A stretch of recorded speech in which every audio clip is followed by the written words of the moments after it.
Hi, everyone. Welcome to episode 4 of Trans Table Talk, the transparent point of view.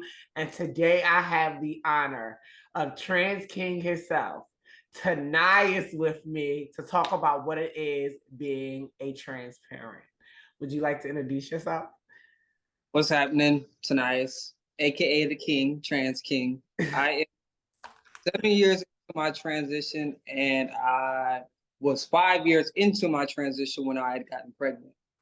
It was about four. Do the math, whatever. My son about to be 2, either which way. But it's been a dope experience. Okay, so jumping right in this, I've watched your story for a good minute. I'm proud to be your little sister. Um, I think to open this conversation up is what is one thing that you can say that you've learned over time with becoming a father?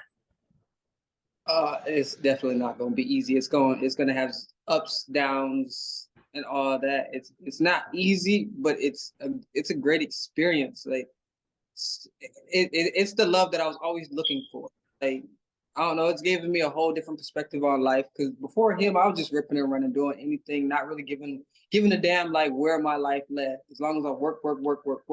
But now I've got like my newfound meaning of life now. Like I've got a little human that watches my every single move. Like shit is crazy. And it's sort of kind of like that anchor. It's Yeah, like that anchor. It slows you down, but it slows you down in the best way possible. It makes you and this is just off of me, like being able to witness you, it makes you stop and think more. Like you're not making irrational decisions because you're not only thinking for yourself, but you're also thinking for the future of your child. yeah, Love that. big time. Yeah. So, how has your experience as a trans father influenced your parenting style? I feel like personally, because they already got this negative connotation when it comes to the trans community, I feel like me personally, I've got to put forth a lot harder just because they think that we're already deemed unfit and we can't raise kids and all that. So like I just push a lot harder. Like when I tell you he's 1 year old, he knows ABCs, like I put forth a massive amount of work just because I know black, trans, having a kid is already, that's 3 strikes already. I've already looked at like, what's he gonna do? We're waiting for him to fuck up. So it's like at first I felt as if I was like walking on eggshells, making sure I ain't like go out of line and making sure like I'm doing what need to be so that I'm not like fitting their narrative type of thing. Like it's so crazy, like how it is being a trans father. Like a lot of people feel like, oh, you're just a parent just like us. Like it's different. It's a different ball game when it comes to trans and It's having like kids. we have to beat the statistics of what they deem us that we are. Like, they try to make trans individuals seem like we're these monsters. Yeah. Um, and we have to work extra hard not to live up to that statistic. And the next question is, how do you if you well, for me, I had to go back and reword this different because I was like, everybody's experience is not the same. If you choose to navigate, how would you navigate on explaining to your son that you are trans if you haven't already? Honestly, I'm taking it by like I want to see how he is with the understanding aspect. Like, because some kids, I can explain it just straight cut, boom, and then some Mhm. extra, but I don't know. Just like I do society, not everybody is born with the whole male genitalia. Like, it just depends on the age, I guess, shall I say? Yeah. Because like he's of understanding at 3, if he's ready, boom, then we're gonna word it like this. Like, I was born a girl. I mean, because female and all that, he ain't gonna know a girl and transition or whatever. Because I never felt like I was so like I don't know. It's a when I get there type of moment. How am I gonna explain it? Like I don't ever know until I'm in the moment. I guess if It's that makes one of those in the moment things. Like if when we cross that bridge, we cross that bridge. It's not something that I'm really like heavy on. sense. Like, it's just like I'm not I'm not hiding it. but it's not a topic of conversation that just needs to be pushed to the forefront. I have my live. I do panels. Like I'm always in conversation about who I am around him. So I know and have a feeling that it's gonna come at a younger age. But he's always gonna know that I'd given birth to him. Like I, I carried him the whole 9 months. Like he gonna know all that. Like I'm not open with society, but not my own kid, because he's gonna know that different walks of life do exist and it's okay. Yeah, yeah, doing your rights as a father, and I think that's absolutely amazing. Um, what are some of the challenges you face as a trans father? Making sure I am enough and doing enough. Like pretty much what I said with the previous question, just being on my P's and Q's and making sure I don't slip up. I know we do as humans, we're bound to slip up some way, but I'm just making sure I am giving him enough and not overstepping type of thing, like not overdoing it, but doing just enough to where I'm there as a parent. So I watched one of your recent TikTok videos when you got a haircut. I love your haircut. It looks absolutely nice. Um, I said, how do you balance your own self-care and well-being while prioritizing the needs of your child? Honestly, I just now put me like to the forefront because for a while I lost myself. I'm so big on making sure I'm doing enough for him because I'm always worried about if I'm not doing this. Like I'm a single parent, so I know every little dime's got to make sure it's going to him and like his well-being. So I really I stopped getting my hair cut. I needed surgery. Like I was supposed to get surgery right after I had him because I had a hernia. So I just put a lot of just me to the back burner, and I don't know. I was laying there, and I'm like, he's good. He's not gonna be good if I'm not good. Like my mental health, when I tell you, my postpartum got the best of me for real, and I felt like I wasn't gonna overcome it, and I wasn't overcoming it until I finally just put me first and stop thinking that I'm not a good enough person because I just kept tearing myself down like, damn, I'm not doing enough. I'm not doing enough. But I just woke up one day just like, bro, you've got to get out this funk because I was in this funk for shit damn near 2 years. It's had me in a chokehold for sure. But just right, finally getting that surgery, I'm getting back on testosterone and all that because I know I'm doing more than enough. Like I see the progress, I see the growth. This boy is one and he's doing like the 2, 3-year-olds should be doing. So I know just And seeing that. absolutely amazing. Your son is absolutely adorable. And I see that you actually are putting in the time and the effort to be a great parent. And that right there says enough. I know that you just said that you struggled with postpartum. Um, if you don't mind talking about it, how as a um how did postpartum make you feel being trans identified? Like did it give you like dysphoria? Did it leave you in like a blank space? Like So my postpartum and dysphoria because it was a mix of which, mind you, I never dealt with dysphoria prior to me having a baby or anything like that. Like it really hit home after I had Zizi. Like just everything changed or whatever.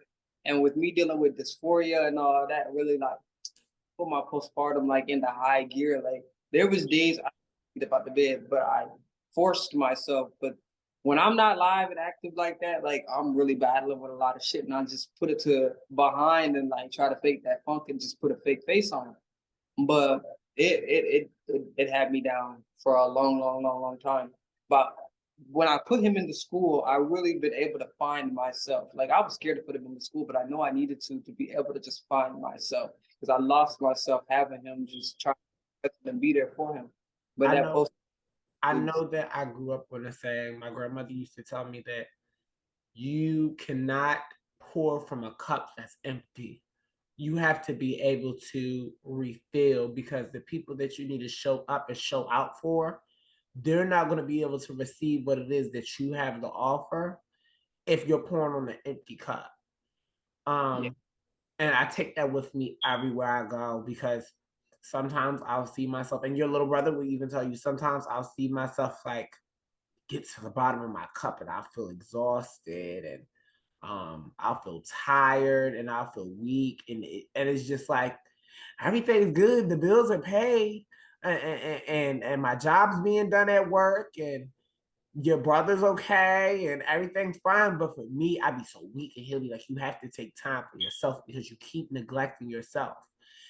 Can't nobody receive what you have to offer if there's no more to receive because you poured it all out. You have Yeah, to save some for you and take time for you to be able to replenish and refill. yeah, I've definitely been taking time out for sure because it's like I got to. I got to. Um,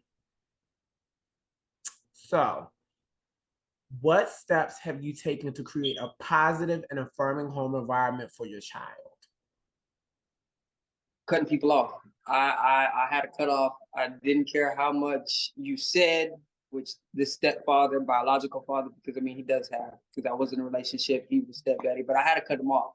When it was inconsistency and just coming around whenever it was convenient, had to go. I could not allow that to just keep going on because my son, if he's top priority.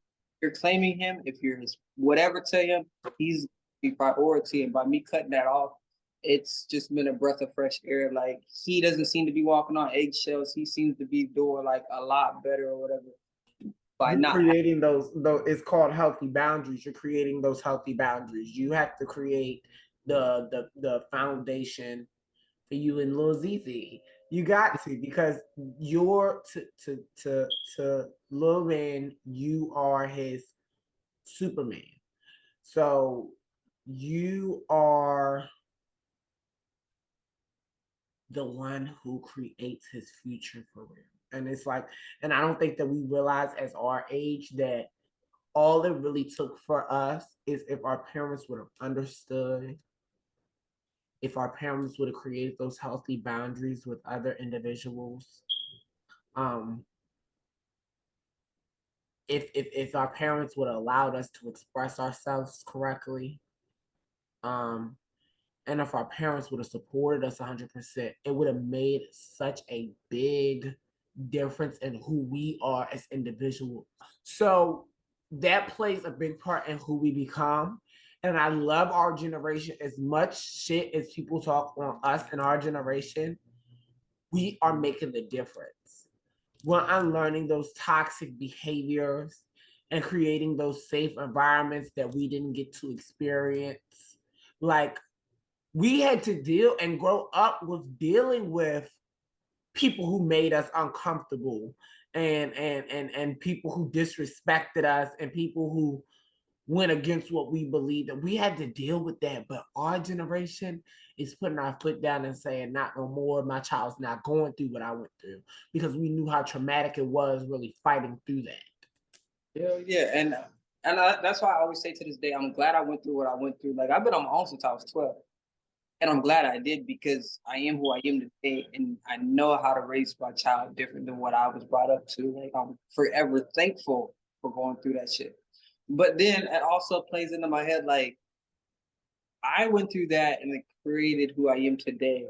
But how is it being that I'm raising him in a different like environment or whatever? Like, is it like I always think of it like, how is it going to benefit him though, type of thing? Because like we went through that struggle at a younger age versus our kids now are going to have to go through that struggle. Are they going to end up going through that struggle when they're older? Type of thing is what always plays through my head. Like, damn, the reason why I am so strong and so independent is because of what I went through. So is it a good thing or a bad thing that they're not going through the struggle? Like I'm always playing that through my head, like, damn, he's not struggling at all.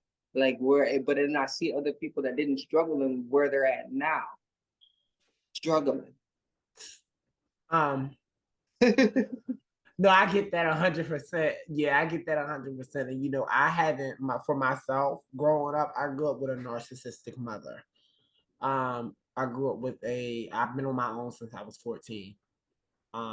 And I grew up with a narcissistic mother, and that at a very young age, I knew I was trans.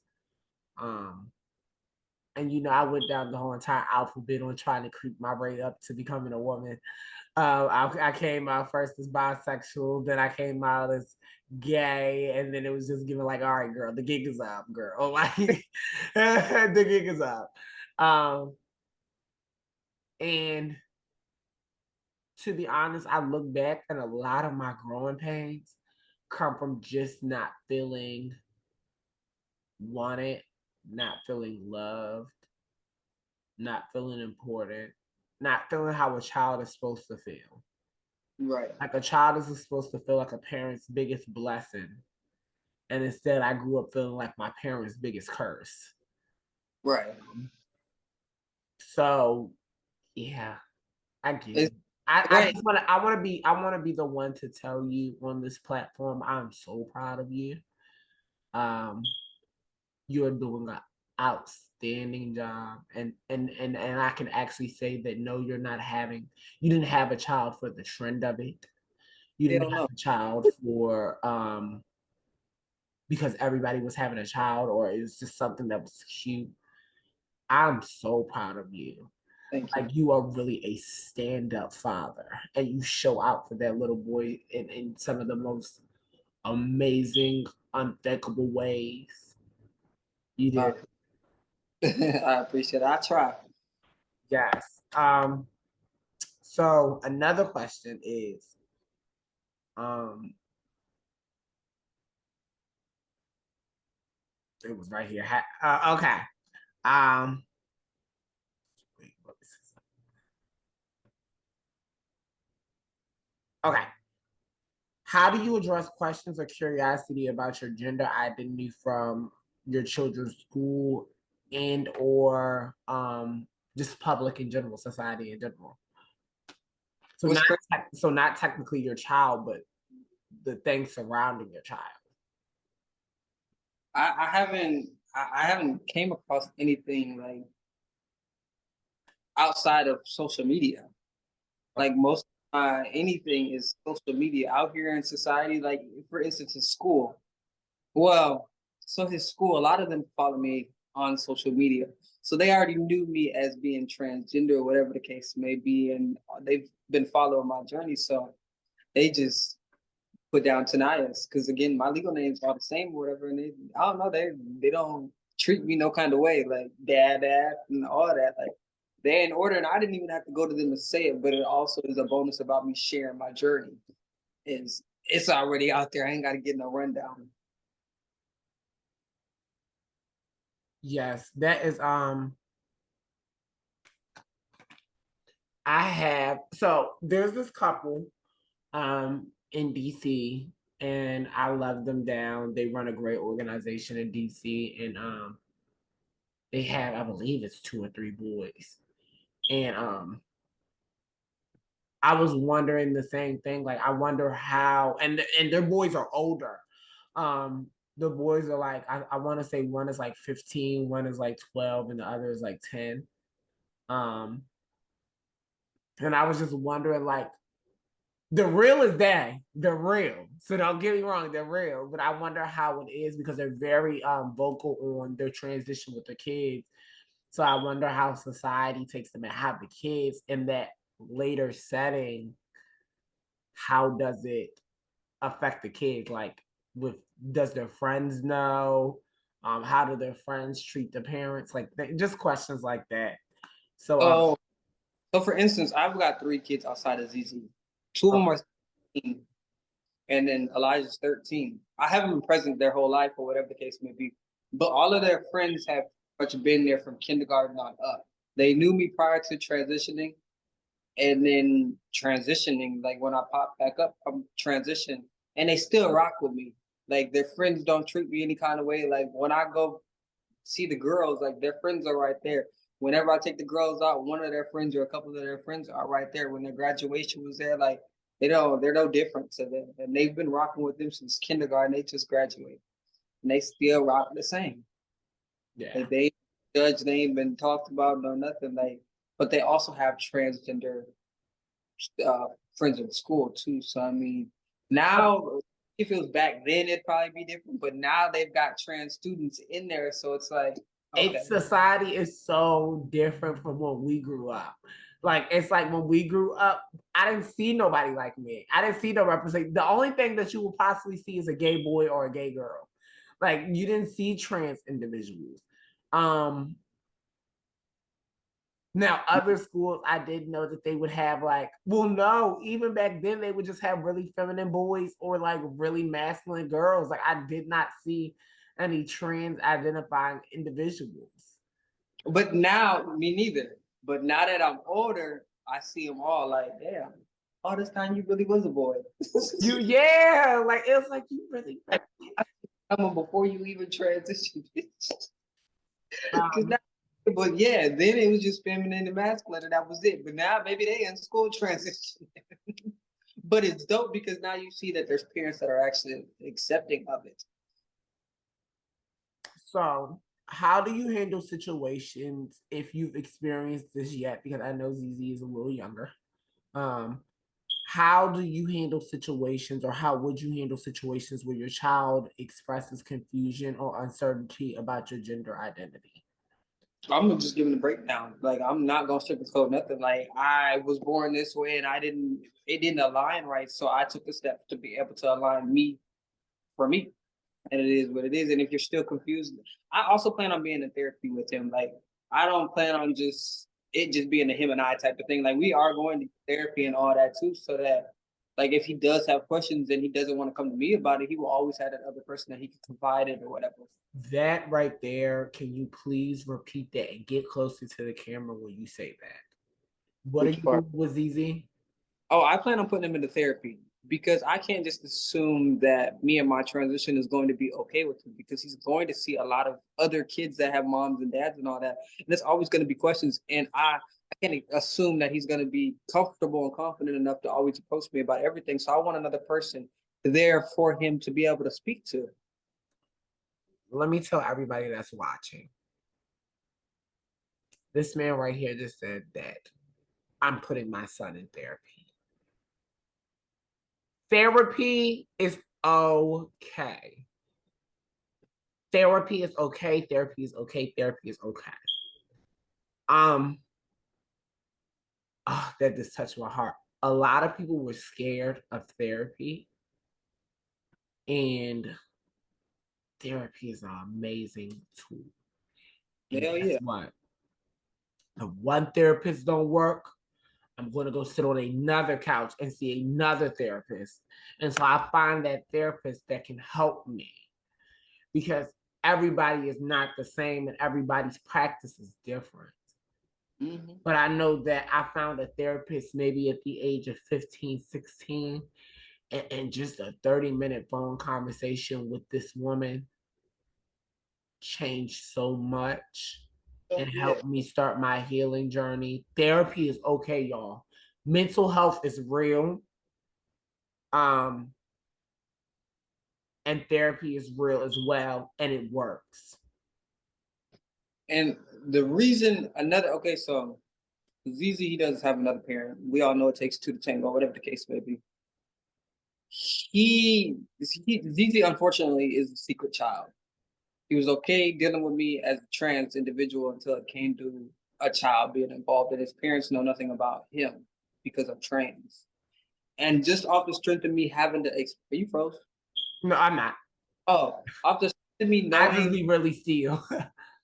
the strength of knowing that his other parent isn't present because of me, I know I'm gonna have to explain that to him, type of thing. And I don't want it to, when I do explain it to him, I also want him to know that he's got another individual to talk to if he needs to, because I do feel like I may or may not, but I feel like there might be some sort of resentment towards me when I do approach him about that situation. So again, that's why I want us to be involved in therapy and all that. So we've got somebody to navigate that whole or dilemma when it comes to that. I love that. That's so amazing. That's preparing the barriers for high water. Yeah. Making sure that you have all the equipment that you need for every phase of ZZ's life to be successful. I have these tools for you, son, when you're ready to use them and utilize them. when we get to that bridge. I love that. That is amazing. That's what you call Planned Parenthood. Um, Everybody thinks that Planned Parenthood is going into the, oh, I laid down and I planned you. No, you could not plan your child, but you could still have Planned Parenthood. Mm-hmm. You can create those steps to make your parenthood so much easier than what it's so we're in a day and age. It's so many resources. It's so many resources. It's so many navigations. It's so many networks. Parents don't have excuses these days. Like, is it either you want to or you don't type of thing? Because about mine, and I know about yours, brother, you are going to go the mile and then some. It is. And also, so yes, I'm a trans man. I know that all day long, hands down. But there is some stuff that I will never be able to like connect with him on because again, he's a biological male. So we're going to have our differences and all that. And there's going to be phases in his life that I cannot relate to.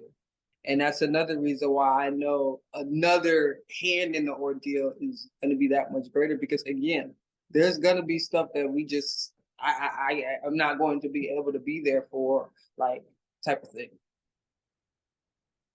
I respect that.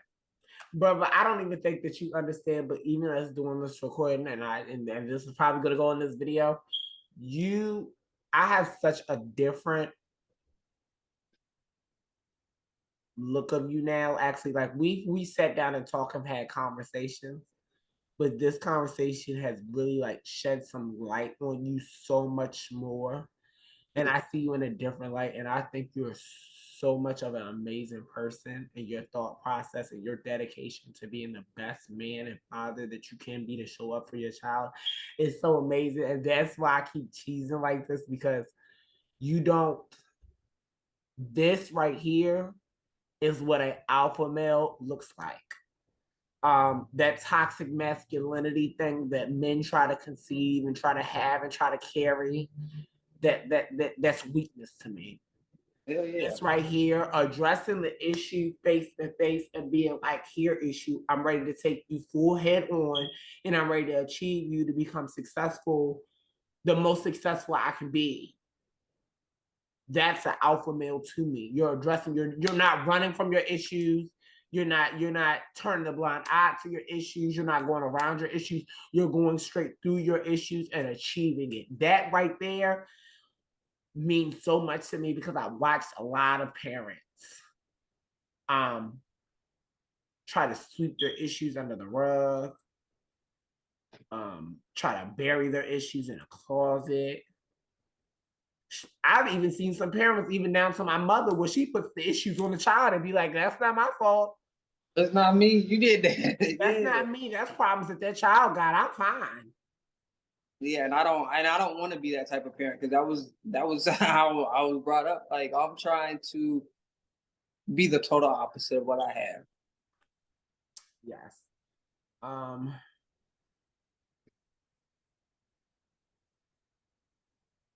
how has your transition impacted your relationship with your extended family and relatives?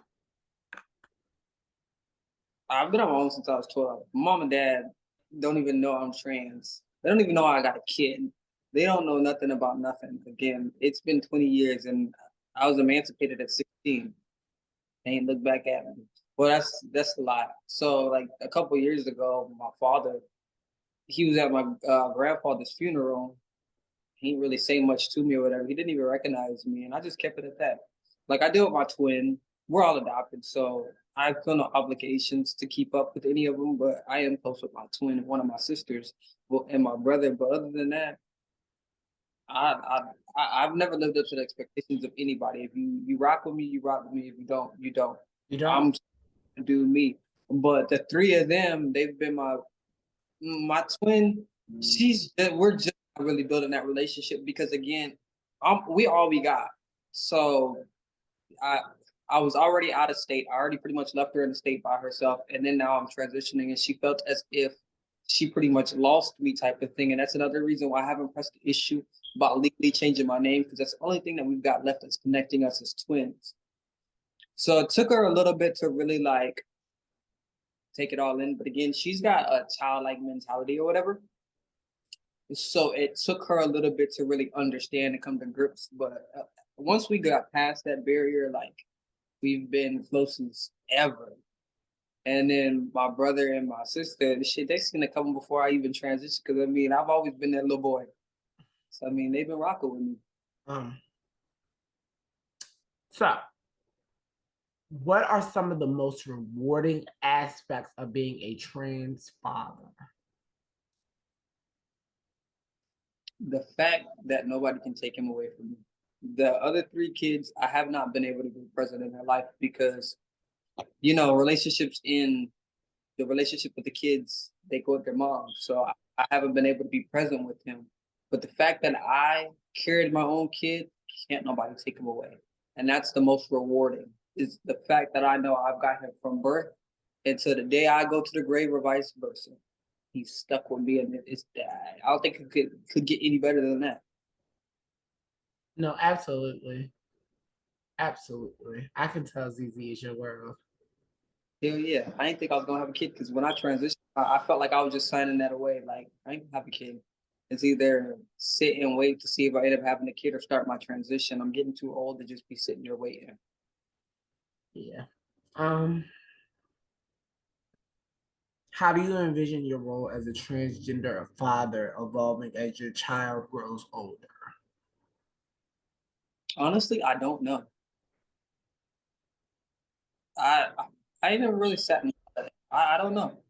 I ain't even gonna fake pumpkin. I don't know. Like I just whatever happens, happens. I guess we'll see when we as it evolves. Present, I'm gonna be there. No, absolutely.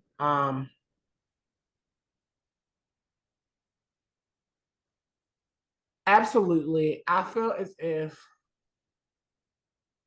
I mean, I can't speak on, it's so hard to like really say because society has deemed, I want to say that we're in a culture where in a time in society where we're more accepted, but it's still hard. Yeah, Um, it's the most that we've ever had representation. It's definitely. just like we still have a long way to go.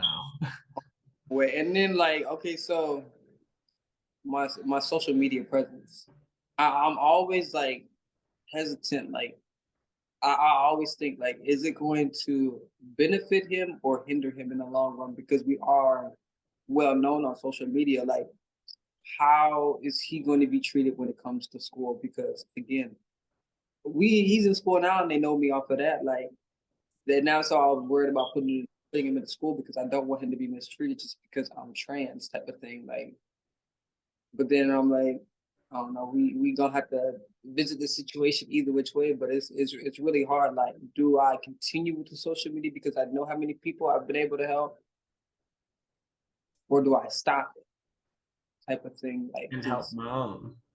right, like, cause now it's my own that I've got to worry about. So it's like a damned if you don't, because I've been able to help a lot of people, but is it gonna help my son in the long run?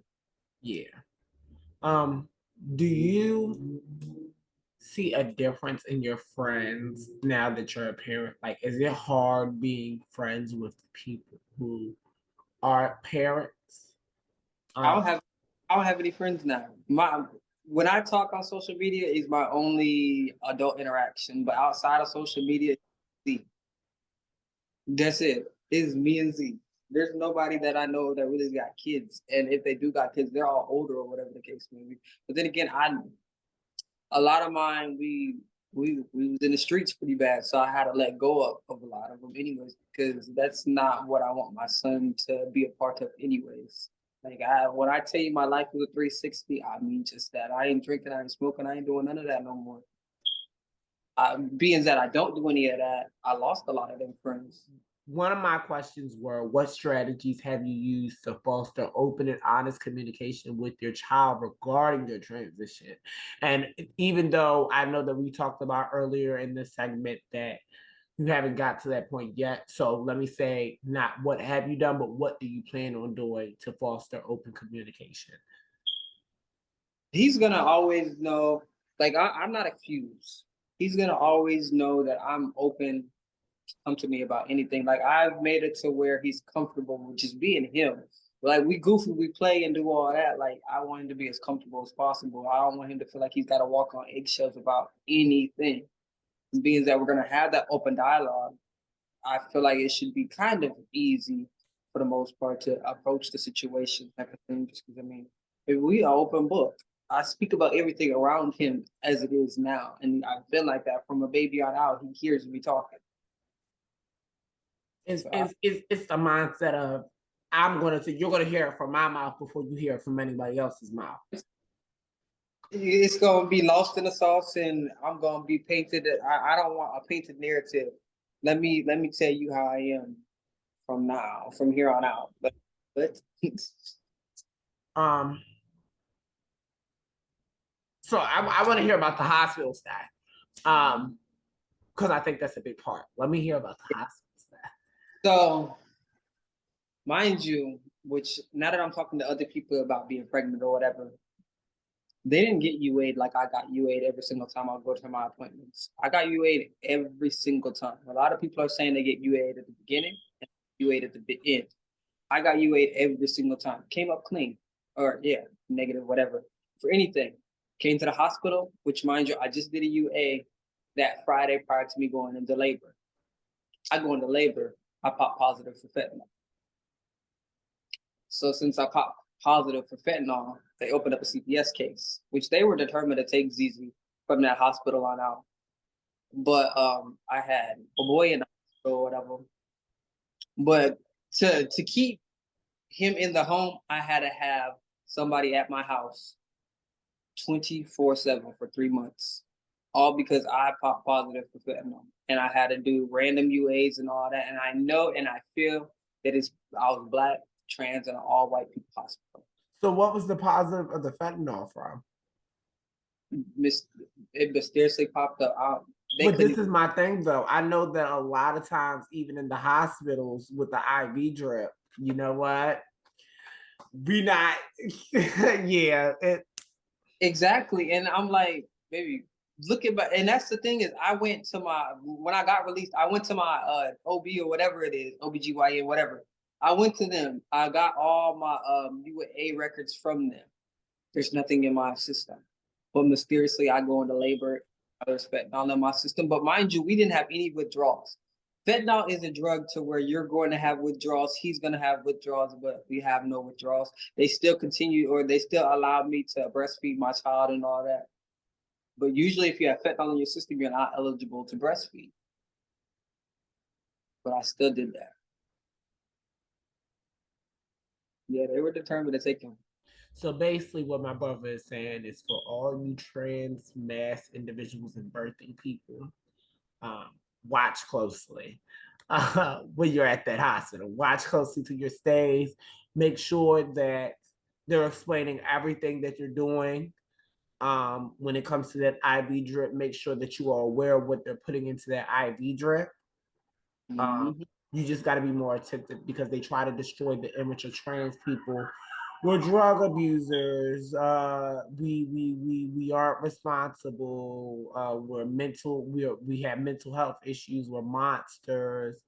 So my brother's basically telling y'all just to keep a close eye and to watch y'all experiences within these hospitals. Because they try our best not to allow us to be the most successful parents we can be. Big facts. So I'm gonna, with my ending question, I'm gonna make this two-parted. One, what networks and services would you recommend to any upcoming trans parents that's trans mask or trans femme? And two, what advice would you have to give to any upcoming or future trans mask or trans femme parents? when it comes to the network, it's kind of hard because I'm still looking for it myself. Like I didn't have any kind of networks, and I still don't know of any other networks that would even be of any help when it comes to being trans and carrying on a pregnancy. Because even lactation consultants, I couldn't find any that was even willing to help me. So I really can't help in that aspect, honestly. Like, I guess my network would be TikTok. Us trans men that are within TikTok, like for real, if you type in "see horse dad" and find us, like we could be your network, but like out in society, I honestly do not know. Like I spent many months just trying to find a lactation consultant and just gave up, figured it out on my own. So, but there's a good group of us seahorse fathers now that could be within the network, but I personally don't know of any outside in the world. To keep it a buck. Okay. Well, thank you so much, brother. Wait, my advice. Oh, your advice. I forgot your advice. You ain't gonna cut me off on that one. My advice is not every single one of us battle with dysphoria. And if you battle with dysphoria during pregnancy, the end game trumps it all. It's not that bad, and it's only 9 months you got to get through. But the end game is what you got to go through. Those kicks, those heartbeats, that just watching them grow, that dysphoria goes away, and it's worth it. And remember, each individual's experience may vary. So these questions can serve as a starting point for a conversation on understanding the unique journey of a transgender parent. Remember that.